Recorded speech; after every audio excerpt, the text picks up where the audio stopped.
Hello guys, welcome to my YouTube channel. मेरा नाम है कार्तिक और आज हम बात करने वाले हैं मे इनटेक स्टूडेंट्स के बारे में। तो जैसे आप सबको पता है कि आपका विंटर इनटेक की डेडलाइंस काफ़ी पास आ चुकी हैं।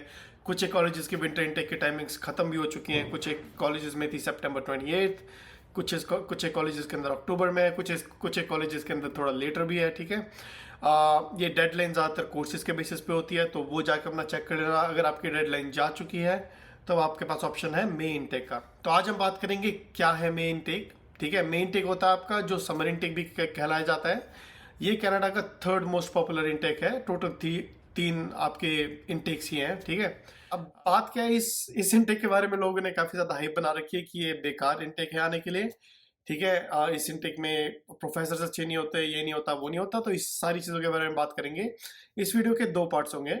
दो पार्ट्स नहीं होंगे, मतलब ये वीडियो दो पार्ट्स के अंदर डिवाइडेड होगी। पहले के अंदर हम बात करेंगे प्रोज के बारे में जो मेन टेक में आने के हैं। दूसरे में बात करेंगे हम कॉन्स हैं जो आपके मेन टेक में आने के हैं। ठीक है, तो let's get started with the video.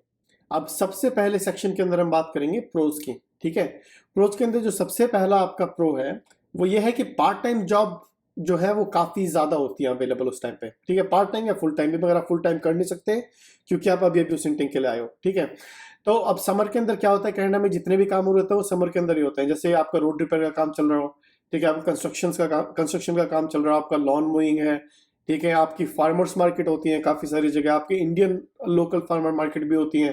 ठीक है, जहाँ पर आपको जॉब मिल जाती है। और लोग जो है अपना विद इन प्रोविंसेस और आउटसाइड ऑफ प्रोविंसेस कनाडा के अंदर वो भी ट्रैवल करते हैं। फिर बाहर से भी काफी टूरिज्म आता है कनाडा के अंदर समर मंथ्स में। तो आपको पार्ट टाइम जॉब मिलना काफी आसान हो जाता है एज कम्पेयर टू आपका विंटर सेमेस्टर। दूसरा पॉइंट आता है क्लाइमेट का। ठीक है, अगर आप गर्मियों के मौसम में कनाडा के अंदर आ रहे हो तो नॉर्मल सी बात है, आपके लिए काफी आसान होगा एडजस्ट करना। ठीक है, और आप एक्लेमेटाइज हो जाओगे कनाडा के वेदर के हिसाब से। और उसी के बाद आपको फॉल आ गई, विंटर आ गई, तो आपके थोड़ा आसान रहेगा ट्रांजिशन। जो सितंबर में बच्चा आता है उनके लिए भी आसान रहता है, मगर अगर आप गर्मियों में आ रहे हो तो आप गर्मियां थोड़ी सी एंजॉय भी कर सकते हो। तीसरा आता है क्लास साइजेस का।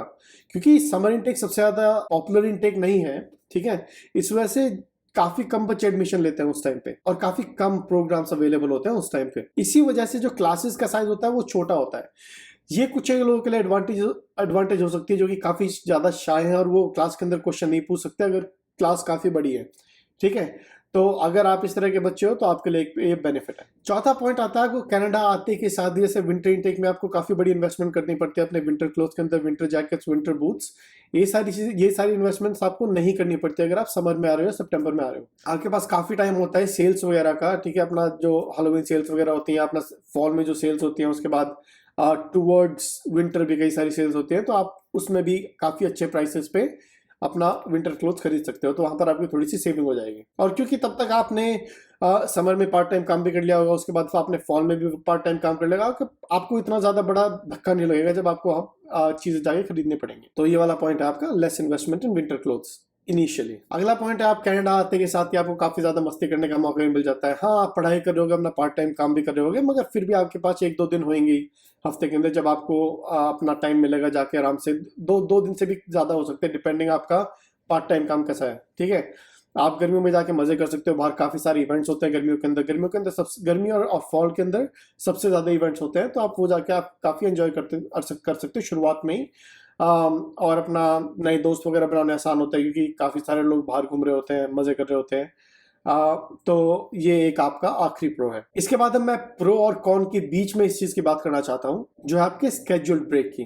ठीक है, अब काफी लोग बोलते हैं अगर आप समर इनटेक में आ रहे हो, ठीक है, तो आपने मई टू अगस्त पढ़ाई करी, उसके बाद आपने सितंबर टू दिसंबर पढ़ाई करी, तो आपको जनवरी इनटेक के अंदर जो आपका जनवरी सेमेस्टर चल रहा था उस टाइम पे आपको स्केड्यूल ब्रेक लेनी पड़ती है 4 महीने की। ऐसा मैंने मैक्सिमम जगह पढ़ के भी देखा है, लोगों से बात भी करी है। ऐसा नहीं है, कोई आपको फोर्स नहीं करता है कि आपको जनवरी के अंदर ही अपना स्केड्यूल ब्रेक लेना है। ठीक है, आप जनवरी के अंदर फुल टाइम पढ़ाई करने के बाद अपना समर के अंदर टाइम ऑफ ले सकते हो 4 महीने का। ठीक है, तो ऐसा कुछ नहीं है कि कॉलेज आपको फोर्स करते हैं। हाँ, कॉलेजेस की गाइडलाइंस होती है, अगर आपको सर्टेन जो आपका कोर्स गाइडलाइन है उसके हिसाब से आपको चलना है तो उसके अंदर वो आपको बताएंगे कि इस टाइम पे आपको स्केड्यूल ब्रेक लेना सबसे ज्यादा बढ़िया रहेगा।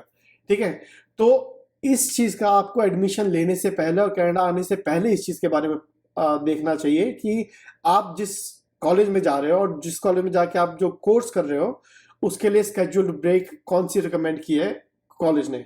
ठीक है, उसके बेसिस पे आप ये डिसीजन ले सकते हो कि ये ठीक रहेगा मेरा इस सेमेस्टर में कनाडा आना या नहीं। ठीक है, अब बात करते हैं कुछ एक कॉन्स की। सबसे बड़ा कॉन तो ये है कि बहुत लिमिटेड कोर्सेज अवेलेबल होते हैं। ठीक है, और अगर आप कनाडा आ रहे हो सिर्फ कनाडा आने के लिए और आपको कुछ फर्क नहीं पड़ता कौन सा कोर्स लेना है, तो ठीक है, आप ये इनटेक लेके आ सकते हो, कोई फर्क नहीं पड़ता। मगर जो लोग सीरियस है अपनी सक्सेस के बारे में, ठीक है, और उनके दिमाग में ऑलरेडी एक कोर्स है कि भाई हम मुझे ये कोर्स करना है, ठीक है, और इस कोर्सेज के बेसिस पे मेरे को काफ़ी अच्छी जॉब मिल जाएगी, उन लोगों को अगर ये कोर्स अवेलेबल नहीं है समर इनटेक में तो अवॉइड करो समर इनटेक और अपना सितंबर इनटेक या जनवरी इनटेक के अंदर आओ। ठीक है, तो ये एक लिमिटेशन है इसकी, काफ़ी कम कोर्सेज अवेलेबल होते हैं आपके मेन इनटेक के अंदर। दूसरा पॉइंट है आपका ओरिएंटेशन वगैरह, और जो आपकी इनिशियल कैंपस एक्टिविटीज वगैरह होती हैं वो काफ़ी कम होती है एज कम्पेयर टू सितंबर सेमेस्टर।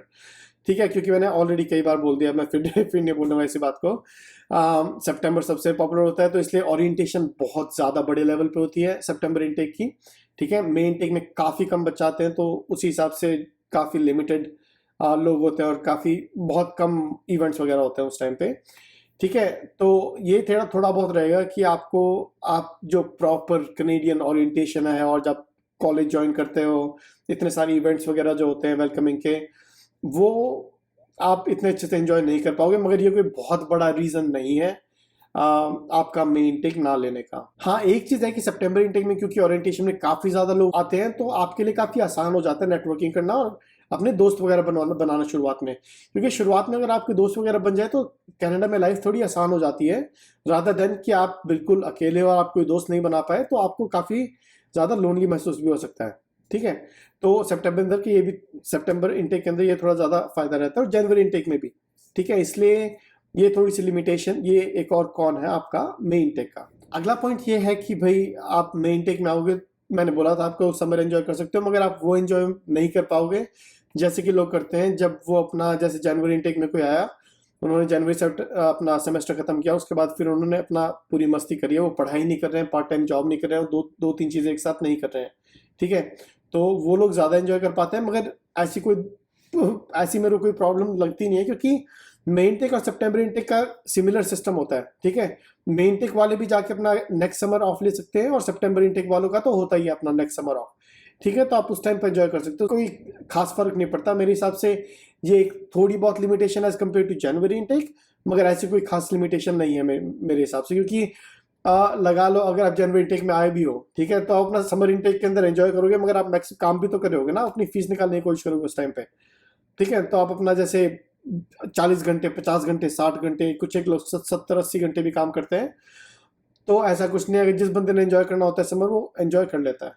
ठीक है, तो ये कोई बहुत खास कौन नहीं है। मगर जैसे कि मैंने आपको ऑलरेडी प्रोज और कॉन्स बता दिए हैं। ठीक है, प्रोज हैं मेन टेक में आने के और कॉन्स काफ़ी लिमिटेड है मेन टेक में आने के, एक्सेप्ट कि भाई आपको इतना ज़्यादा एक्सपोजर नहीं मिलेगा ओरिएंटेशन वगैरह की वजह से, या फिर आपके कोई बहुत ज़्यादा कोर्सेज अवेलेबल नहीं होंगे। ठीक है, इसके अलावा कोई खास कॉन्स है नहीं मेन टेक में आने के। अब दो चीज़ों के बारे में बात करते हैं। ठीक है, सबसे पहला जो लोगों ने हाइप बना रखी है कि आपके मेन टेक के अंदर इंस्ट्रक्टर्स बढ़िया नहीं होते हैं, ऐसा कुछ नहीं है। ठीक है, आपके लक के ऊपर डिपेंड करता है। आपको बढ़िया इंस्ट्रक्टर आपको अपना समर इनटेक में भी मिल सकते हैं, और आपको खराब इंस्ट्रक्टर्स सितंबर इनटेक में भी मिल सकते हैं। ठीक है, ऐसा कुछ नहीं होता, डिपेंड करता है इंस्ट्रक्टर पे, डिपेंड करता है कोर्स पे, डिपेंड करता है आपका लक कैसा है। ठीक है, मैं सितंबर इनटेक में आया था, मेरे सितंबर इनटेक के अंदर 2 प्रोफेसर ऐसे थे जो बहुत बेहुदा थे। ठीक है, मतलब उन्हें ढंग से पढ़ाना नहीं आता, और मैंने अपना समर इनटेक के अंदर 2 कोर्सेज भी लिए थे जिसके अंदर इंस्ट्रक्टर्स जो थे वो बहुत बढ़िया थे। ठीक है, तो ऐसी कोई बात नहीं है कि आप इस वजह से बोलो कि हाँ भाई समर इनटेक में अच्छे इंस्ट्रक्टर नहीं होते तो मैं नहीं आऊँगा समर इनटेक के अंदर, उसके अंदर कोई फ़र्क नहीं पड़ता है। ठीक है, और दूसरी बात जो है अपना स्केड्यूल ब्रेक की, जो हमने पहले ही बात कर ली है, अपना प्रोज और कॉन्स के बीच में जो बात करी थी। स्केड्यूल ब्रेक डिपेंड करता है आपके कोर्स के ऊपर, और डिपेंड करता है आपके कॉलेज के अंदर। आपको अपने इंटरनेशनल स्टूडेंट सेंटर से बात करनी है एडमिशन लेने से पहले। ठीक है, कि आपका स्केड्यूल ब्रेक किस टाइम पे होगा, और will you be force to take the schedule break at that time. Usually ऐसा नहीं होता है। ठीक है, कॉलेजेस आपको रिकमेंड करते हैं कि भाई आपको इस टाइम पे लेना चाहिए जो आपका ब्रेक है, मगर आप कभी भी ले सकते हो अपना ब्रेक। ठीक है, तो अब कंक्लूजन की बात करी जाए तो मेरे हिसाब से मुझे नहीं लगता मेन इनटेक खराब इनटेक है कनाडा आने के लिए। हाँ, ये है कि कुछ एक इंटेक के ज़्यादा बेनिफिट्स है, सितंबर इंटेक के ऑब्वियसली ज़्यादा बेनिफिट्स है क्योंकि सबसे बड़ा इंटेक है, सबसे ज़्यादा कोर्स ऑफरिंग्स हैं, ठीक है, आप सबसे ज़्यादा कनेक्शंस उस टाइम पे बना सकते हो। जनवरी इंटेक के कुछ एक बेनिफिट्स ये हैं कि आप जनवरी में स्टार्ट करते हो, समर ब्रेक ले सकते हो, फिर अगले साल एक और समर ब्रेक ले सकते हो, आपके 2 समर ब्रेक हो जाते हैं, उसके अंदर आप काफ़ी पैसे बना सकते हो, ठीक है। मगर ऐसा नहीं है कि आप मेन इंटेक में आओगे तो बहुत ज़्यादा दिक्कत होने वाली है आपको, ठीक है। अगर आपको अपना कोर्स मिल रहा है मेन इंटेक के अंदर, ऑब्वियसली अगर मेरी पर्सनल चॉइस, अगर मुझे चूज करना पड़े सितंबर इंटेक, जनवरी इंटेक या मेन इंटेक में से, मैं सितंबर इंटेक ही चूज करूंगा, ठीक है, और वही मैंने चूज किया था।